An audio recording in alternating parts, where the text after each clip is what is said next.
Hello, I'm Beck. Welcome to my channel. Today I'll be drawing a D&D character based on the roll of the dice. Let's bring out the Tower of Destiny!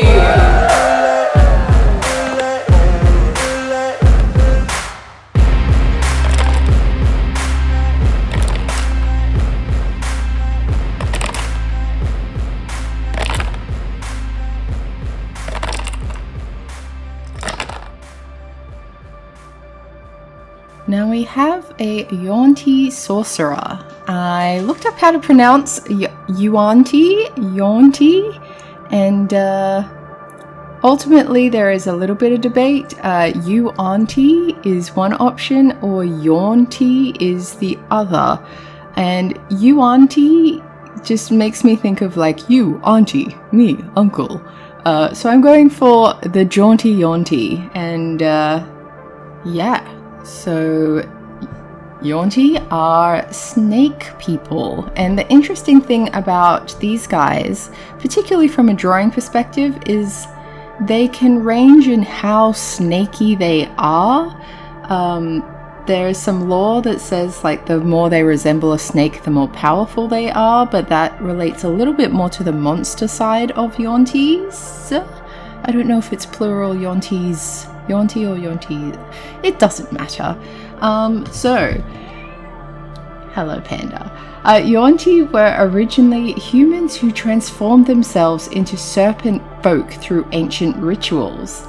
Most Yuan-ti were corrupted into monsters by those rites, but some Yuan-ti instead became new people who mix characteristics of humans and snakes. Blessed with the resistance to magical and poisonous effects by the rituals that created them, each of these Yuan-ti manifests their serpentine heritage in a variety of ways. A forked tongue, snake eyes, a snake-like nose, or some other Ophidian characteristic. However a Yuan-ti looks, they have the power to pursue great good or evil in the multiverse. So that answers the question. The plural of Yuan-ti is Yuan-ti. Excellent. And the image that appears on the D&D Beyond site has the Yuan-ti being quite humanoid with a snakish face. So I decided to make my character a little bit more like that. I did consider giving her a sort of serpentine body instead of legs, but I ultimately just, I kind of cropped off the legs because we all know what legs look like, that's boring. And I wanted to zoom in a little bit more on the details of her face, because that's the interesting snake-like part, and being a sorcerer, I wanted her to have a little bit more of a cool sorcerer vibe as well, so I gave her some fun clothing. And of course it's still mermaid, so I incorporated some mermaid illustration in there as well, just sort of chucked it in as a little sprinkle on top of this drawing. But I digress. What is a Yuan-ti other than looking like a snake person? Their creature type is humanoid. They can be small or medium in size. Their walking speed is 30 feet. They have 60 feet of dark vision. Magic resistance, meaning that you have advantage on saving throws against spells if you play as a Yuan-ti. You also have poison resilience, so you have advantage on saving throws to make you avoid or end the poison condition on yourself. You also have resistance to poison damage. And serpentine spellcasting. You know the poison spray cantrip? And you can cast animal friendship an unlimited number of times with this trait, but you can only target snakes with it. Starting at 3rd level, you can also cast Suggestion with this trait. Once you cast that one, however, you can't do so again until you finish a long rest. Now, when we couple that with being a sorcerer, it creates a kind of a fun character, because a sorcerer is someone who also has a interesting bloodline, basically magic in their bloodline. Unlike wizards who study magic, or warlocks who make a deal with a patron or anything like that, Magic is part of every sorcerer, suffusing body, mind, and spirit with a latent power that waits to be tapped. Some sorcerers wield magic that springs from an ancient bloodline infused with the magic of dragons. Others carry a raw, uncontrolled magic within them, a chaotic storm that manifests in unexpected ways. Sorcerers have no use for the spellbooks and ancient tomes of magic lore that wizards rely on, nor do they rely on a patron to grant their spells as warlocks do. By learning to harness and channel their own inborn magic, they can discover new and staggering ways to unleash their power.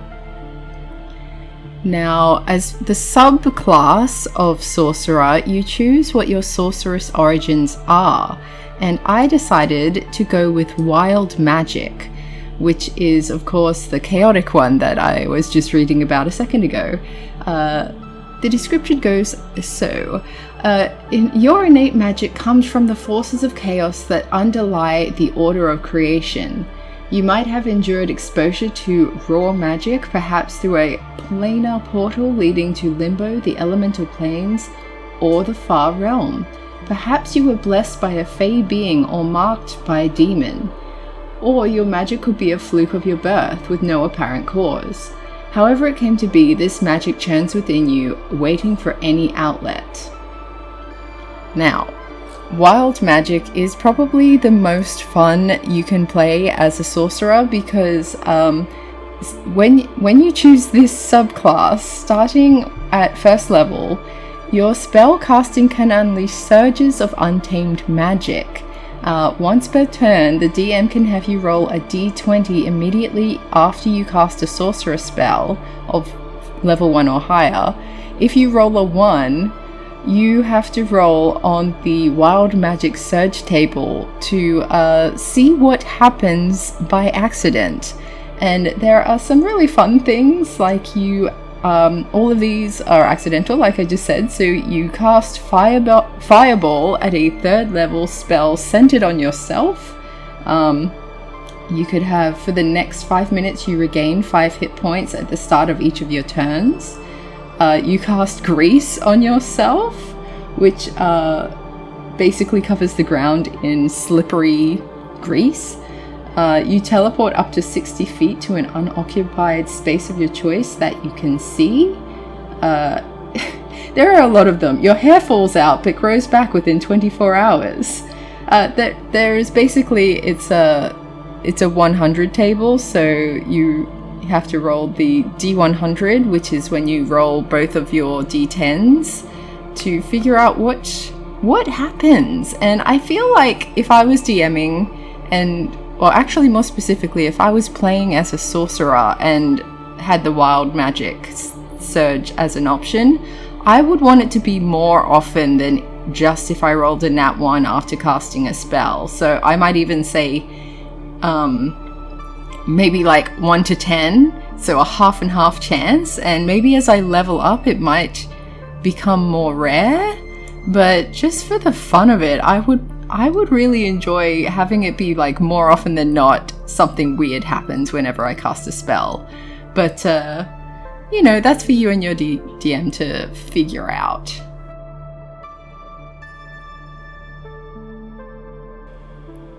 Looking at this character though, what shall we call her?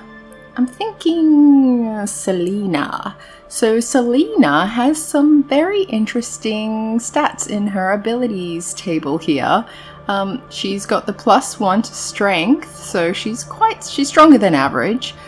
She can maybe help push a boulder. She can definitely climb things easily. She can handle her own weight, doing that sort of stuff.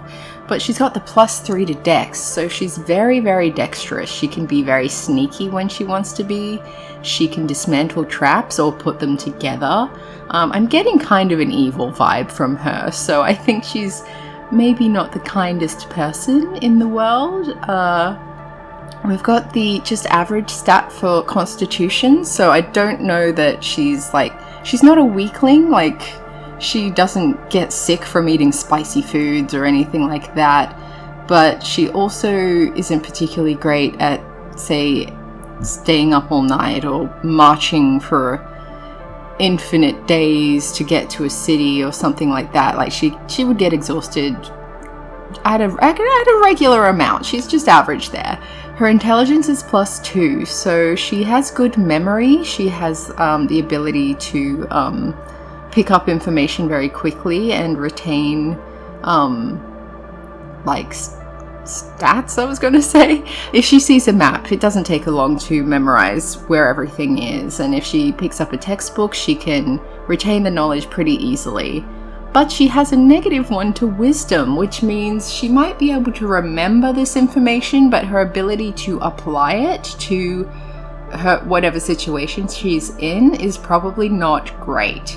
So she doesn't make the sort of intuitive leaps that you need to make when you are both intelligent and wise. And I think it also would play into her very poor charisma. I think her wisdom means that she's not the greatest at reading people and knowing if they're lying to her, or knowing if they're feeling uncomfortable around her, or anything where you maybe would want to know if they're going to do what you want them to do, or if they're just telling you that they're going to do what you want them to do, and maybe they're thinking about double crossing you.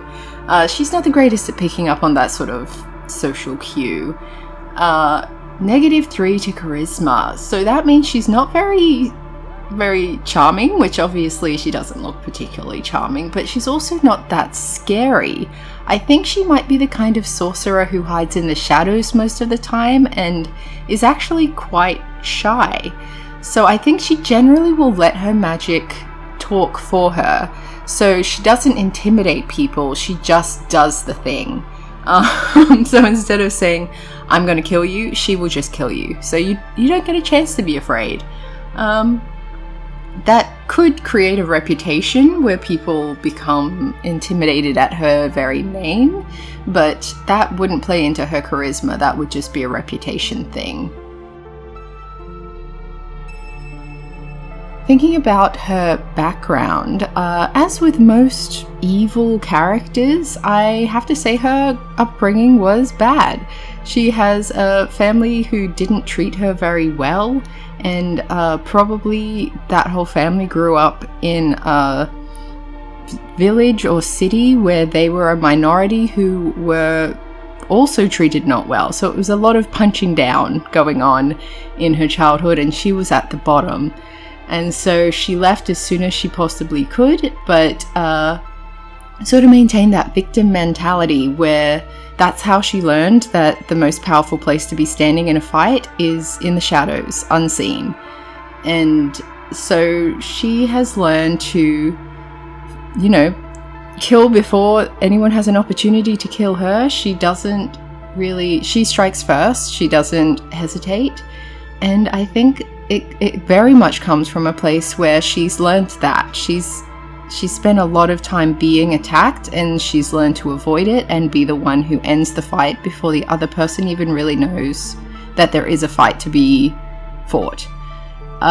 In terms of why she would join an adventuring party, it could be a matter of whether the whole party is a little bit evil and on an evil endeavor, or it could be a little bit of a redemption arc where she's offered some kindness for the first time in her life, and the adventuring party invites her to come with them, and at first she thinks it's some sort of trick and she's just constantly on her guard, but as time progresses she realizes this is what a family should be, people who support each other and look out for each other. So it could be end up being very wholesome, which is one of the beautiful things about D&D. You can start out as an evil character and change your alignment over time. As far as call to adventure goes, I think it's just that, having an adventuring party that offers her the one thing she's never really had, which is love. I think that's her motivation, to find love that she's seen other people have in this world and thought that she never really deserved. Isn't that wholesome and nice? What do you guys think of this character, Selena?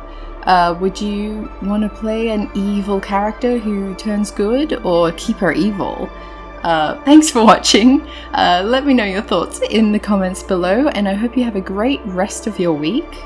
I'll catch you next time. Bye!